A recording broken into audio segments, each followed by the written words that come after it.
Hey friends and revolutionaries, time to grab your recorders and sonic screwdrivers because we're moving on to the second Doctor and the character options Doctor Who 11 Doctor figure set.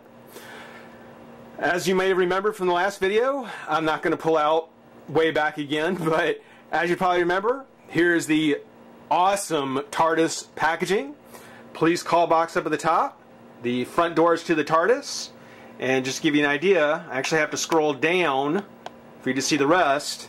The Doctor Who logo, the new logo. You know, I never really cared for the design here with the D and the W as the sides to the TARDIS. So, you know, to each his own. But yeah, I never really cared for the DW between Doctor and Who, with the looking like side panels to the TARDIS. I don't know. It's okay, but yeah, I don't really care for the new Doctor logo a whole lot.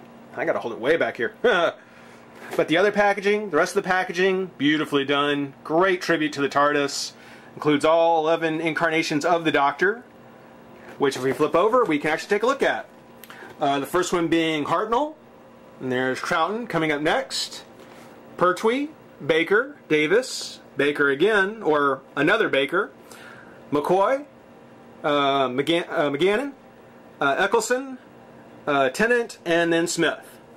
So Smith, Tennant, Eccleston, McGann, McCoy, Baker, Davis, Baker, Pertwee, Troughton, and Hartnell.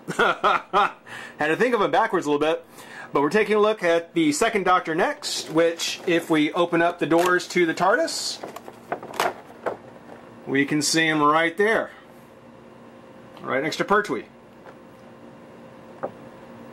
On the side, there's the picture of the Doctor with his write-up. The second Doctor from 1966 to 1969.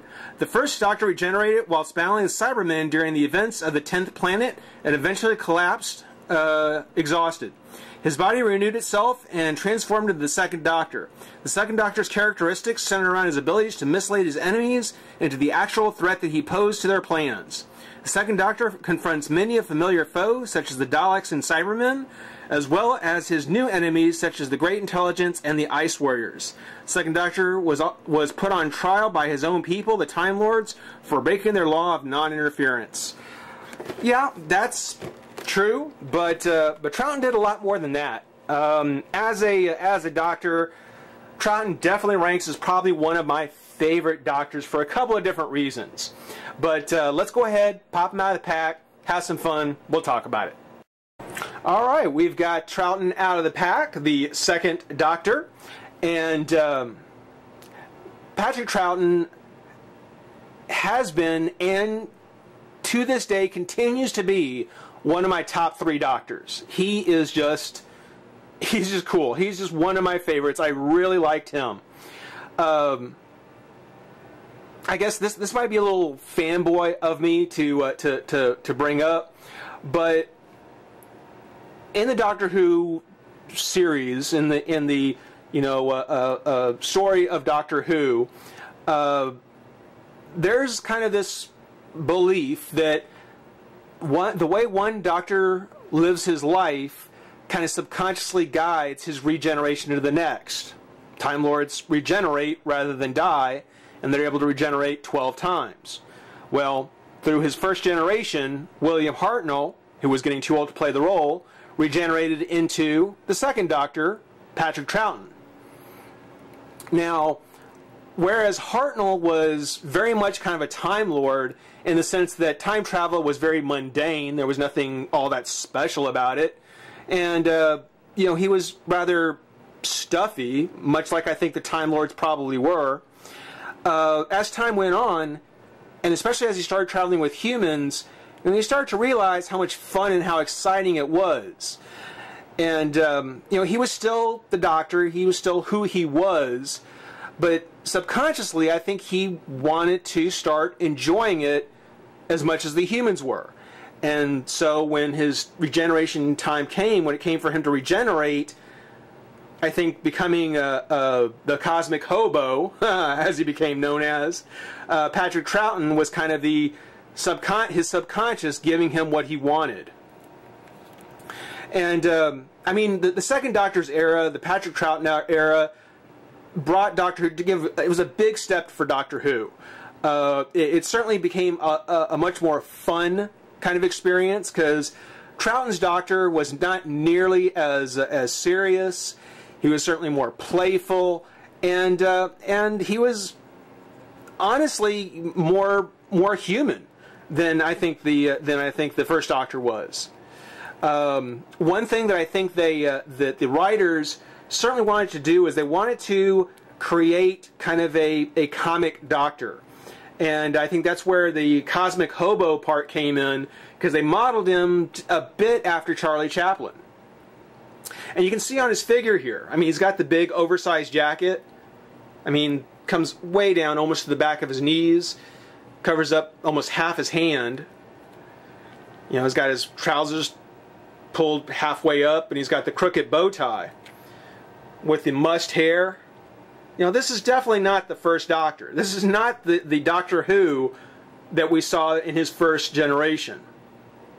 But he was a much more fun Doctor, and again, one of my top 3. Enough about all that.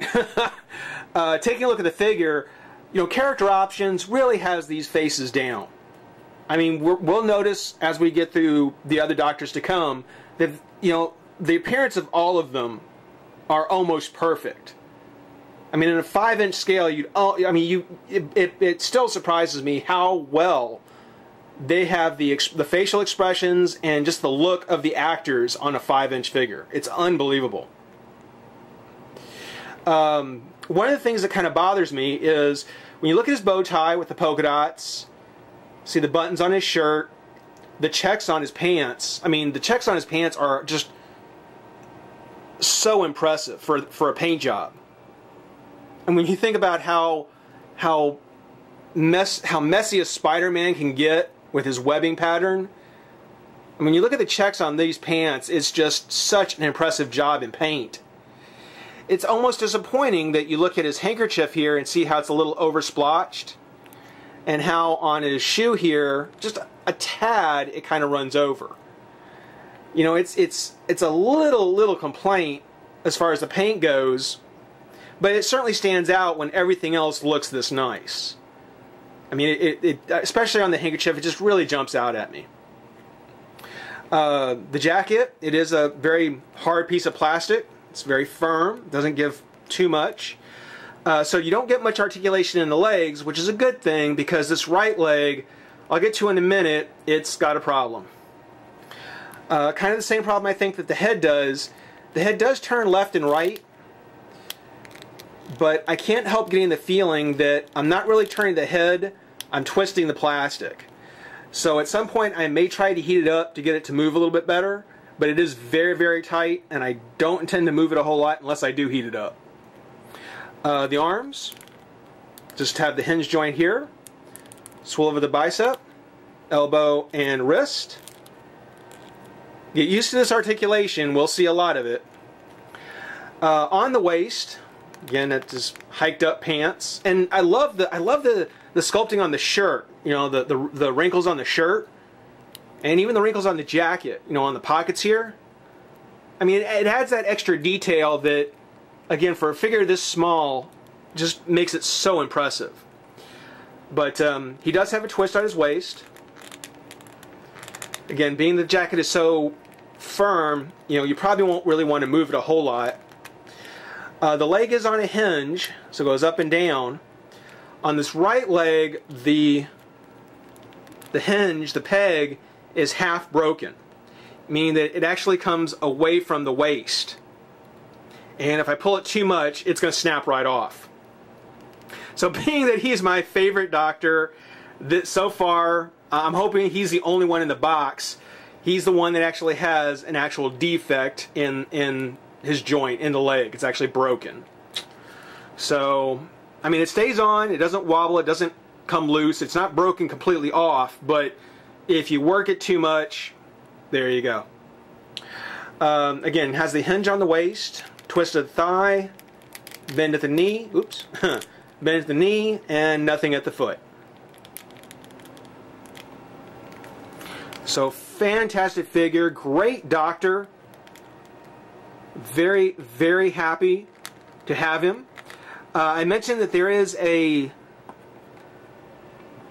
first Doctor who comes with a TARDIS.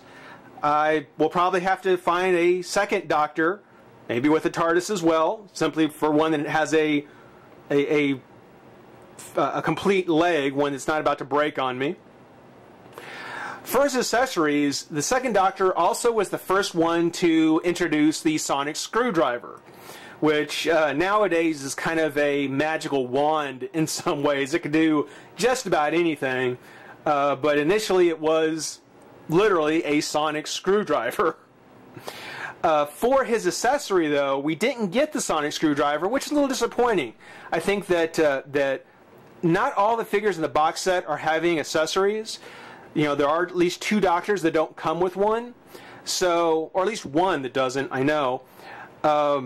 It's rather disappointing that Troughton didn't come with 2. The sonic screwdriver and then his recorder, which you can kind of see has got the little holes on it here. It's got the little tassels.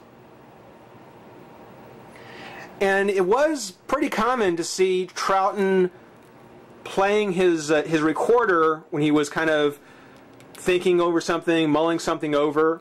He'd also gesticulate with his recorder quite often. You know, he'd be, you know, pointing at people with it and kind of waving it about. So in some ways, I think the recorder is probably more iconic for Troughton. But considering that that he was the first one to use a sonic screwdriver, it's a shame he didn't come with one. So Patrick Troughton, definitely a great Doctor, very, very cool guy. Certainly recommend if you can find his episodes, you know, watch them. You're going to find that a lot of them are kind of broken up. Some of them have like still pictures in them. Some of them have different video quality. And mainly because they're just pieced together. You know, he just, for whatever reason, there just isn't all of his series around. And it's really a shame because Patrick Troughton, even today, stands up, I think, as one of the most entertaining Doctors there were. But that's a look at the second Doctor. Hope you enjoyed watching. Rate, comment, subscribe, join the revolution. We'll see you soon. Bye-bye.